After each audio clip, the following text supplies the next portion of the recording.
Abay, sa, Sorsogon. ha? Sorsogon. Sorsogon. Mm. Hmm. So, hindi pa po kayo nakakauwi ng Pinas? Nakauwi ako nung ano, 2022. So, malapit na. 2 years lang ang contract ng Red, di ba? Dati po kasi ano, sa damam ako.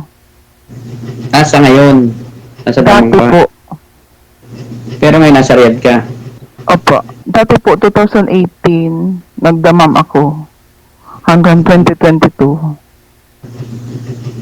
So, ma'am, pwede ba ako magtanong, may asawa ka ba? Mayroon ka bang karelasyon ngayon? Ilan ang anak mo? Ang anak ko po, 5. 5. Opo. So, ilang taon na kayo, ma'am? 46. 46. Oh, Mm. may edad ko sa inyo, 50 na po ako.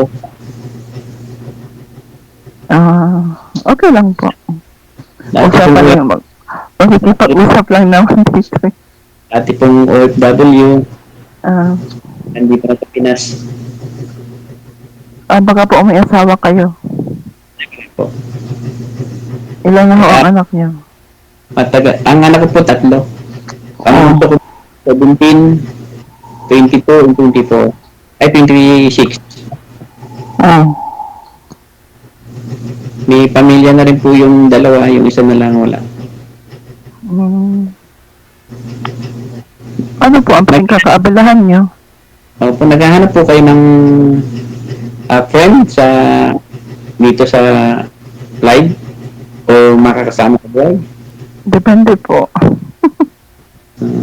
Ganun din po ako. Gusto ko na rin po magkaroon ng makakasama sa buhay. Nasaan na po ang asawa mo? Wala na po. Hindi ko na rin po alam. Hindi ko na rin po tinanong simula nung magkahiwalay kami. Mm. Po ako sa Riyadh noon nung nagkawalaan kami. Ilang taon na po kayong hiwalay? 15 years na po. Tagal na. Apo. So, makabilang bahay pa po. Mula po ng 15 years na yun, di po ba kayo nagkaroon ng ibang karelasyon? Nagkaroon naman po. Kaya lang hindi po naging success kasi alam nyo naman pag OFW parang laging niloloko.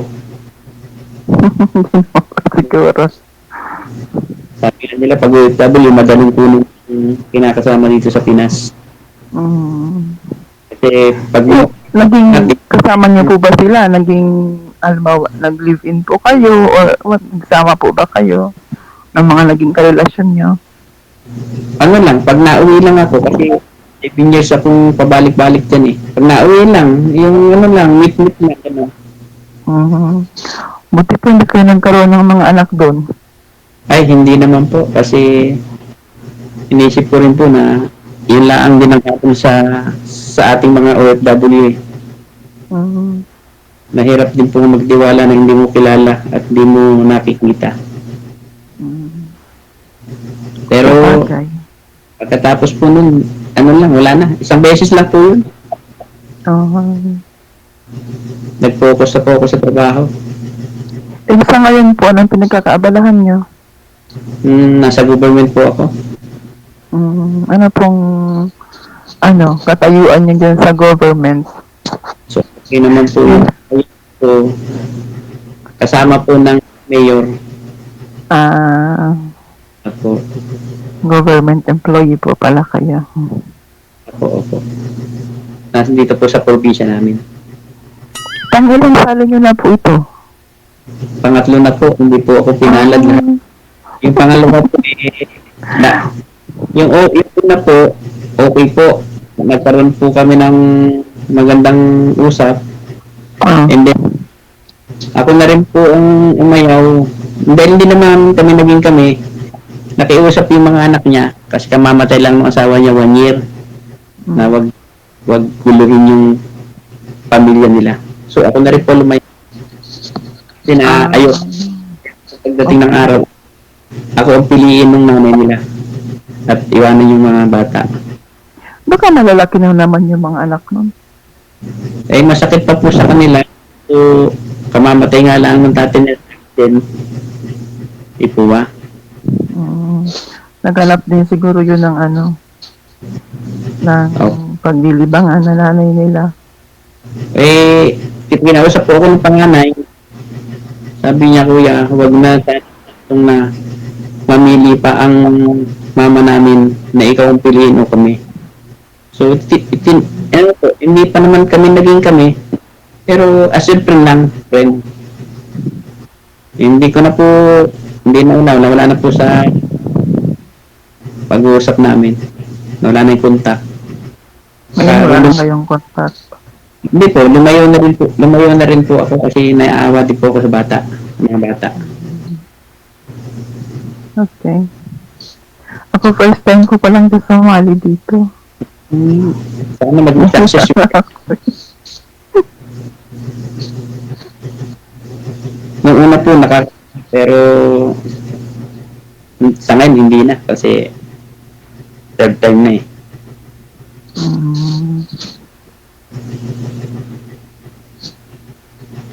So, ma'am, Saan po ba? Saan po pala kayo talaga? Laguna po. Talagang taga Laguna kayo. Opo. Dulang dito po kami ng Laguna. Ano po namin Quezon na. Lokban, Quezon. Yung Lokban, Quezon. Yun, kalapit po namin yun. Parang dinadaanan namin ang ewan, hindi ko, parang, hindi pala. Dito, minsan titipid sa toll gate, dito po dumadaan sa amin. Galing Manila. Diretsong Lucena, Lokban. Yung pong lugar nyo, nararating ko po yan kasi pag may pinupuntahan po kami, Albay, Naga, Camarines Norte, Camarines Sur, and then diretso ng Matnog. Sa dulo po kami. Sa dulo. Dait, yan po kami kasi pag si Mayor po may mga kamit, yun po, nakakapunta po kami sa mga ganyang sitwasyon. Sa dulo-dulo yung namin, dulo-dulo yung sa kasi may mga may mga food may mga Jollibee, Macdo. Oo, maganda na din ngayon ang ng Sorsogon. Dati wala yun, pero ngayon okay na. Oo. Tsaka maganda yung namin yung ng Sorsogon, yung bagong pa yung doon. Ano ba yun? Nakalimutan ko tawag. Dati ma'am, yung asawa ko Bicol din yung una. Yung kami. Yung asawa mo talaga? Lapit sa Albayo po yung ama nung mga anak ko.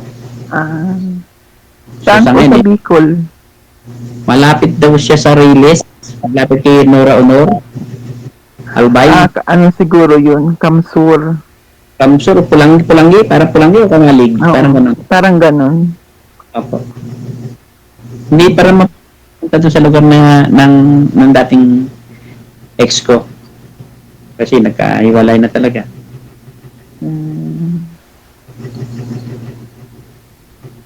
So, ang oras ngayon dyan, 5 o'clock?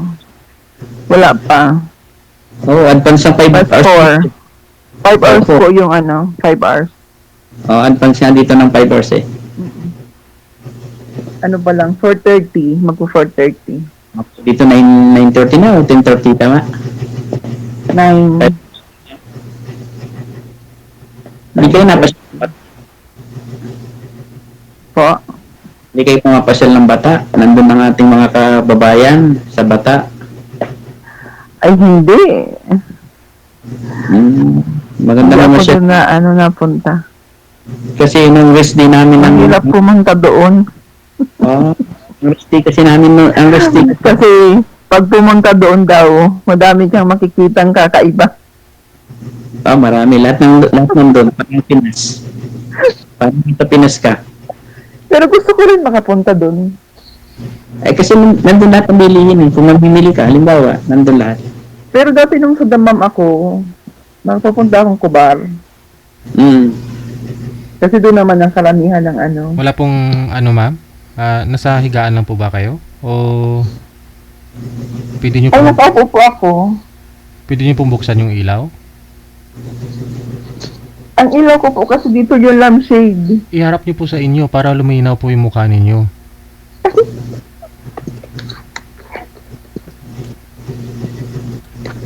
Wait lang po.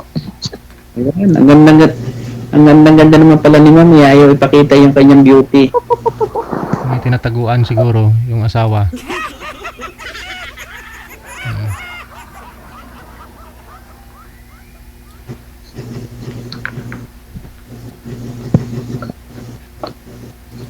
Oh, ayan. Ano pang gusto niyong ilaw? Ayan, no, maganda mo. Ma'am, siguro pag halimbawa na susunduin kita sa airport, parang alalay mo lang ako. Para Nakakahiya.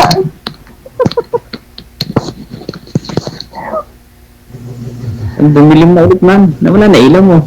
Nakahiya daw. Nakakahiya kasi. Bakit ka? I-off-cam ko na lang kayo. Maraming salamat sa time. Okay. Connected na po kayo sa isa't isa.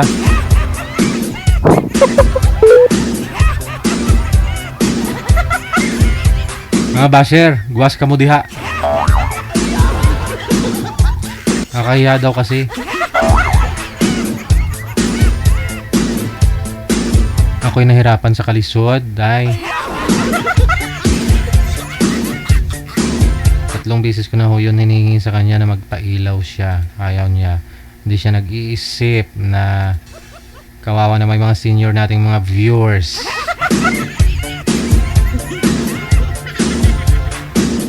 May mga katarata na. Kapag hindi po buo loob ninyo, wag na po kayong sumali dito ha. Alam nyo naman po, public ito. May rules kami dito para fair tayo. No, para malinaw ho. No? Mag-ilaw. Dalawa lang may rason nun. Dalawa lang yung rason. Nagtatago ka. O nahihiya ka. So kung nahihiya ka, wag na po sumali. Kung natatago ka, para hindi ka makilala, wag na pong sumali. Kung gusto mo mga dilim, no?